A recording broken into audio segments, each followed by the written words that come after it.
Hello everyone, তোমরা সবাই কেমন আছো? আশা করছি তোমরা সবাই ভালো আছো। তো আজকে আমরা মাত্র 2 মিনিটে ঝটপট করে বেগুন ভাজা বানিয়ে নিব। তো বেগুন ভাজা বানানোর জন্য এখানে ফার্স্টে আমরা গোল করে বেগুন কেটে নিয়েছি। এটার মধ্যে দিয়ে দিব 1 চামচ মতো লবণ, তারপর দিয়ে দিব এখানে 1 চামচের মতো হলুদ গুঁড়া দিয়ে দেওয়ার পর এখন এখানে আমরা দিয়ে দেবো 1 চামচের মতো মরিচ গুঁড়া।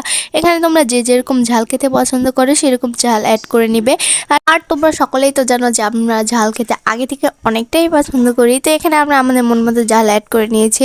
তারপর দেখো এখানে আমরা সুন্দর মতো কত সুন্দর মিক্সিং করে নিয়েছি। তারপরে দেখো কড়াইয়ে দিয়ে দিব সরিষার তেল। যতক্ষণ না আমাদের তেলটা গরম হচ্ছে আমাদের একটু অপেক্ষা করতে হবে। তারপরে এই দেখো আমাদের এখানে তেল একদম গরম হয়ে গেছে। তারপর আমরা একে একে সবগুলো বেগুন দিয়ে দিব। তো এখানে আমাদের বেগুনগুলো একদম হালকা আছে ভাজতে হবে যেন পুড়ে না যায়। আর বেশি আছে কিন্তু বেগুন ভাজলে বেগুন কিন্তু পুড়ে যায়, কাঁচা থাকে, খেতে কিন্তু একদমই ভালো লাগে না। তারপর দেখো তোমাদের সাথে কথা বলতে বলতে আমাদের বেগুন ভাজা প্রায় কমপ্লিট। তা দেখতেই পাচ্ছ গাইস বেগুন ভাজাটা কত সুন্দর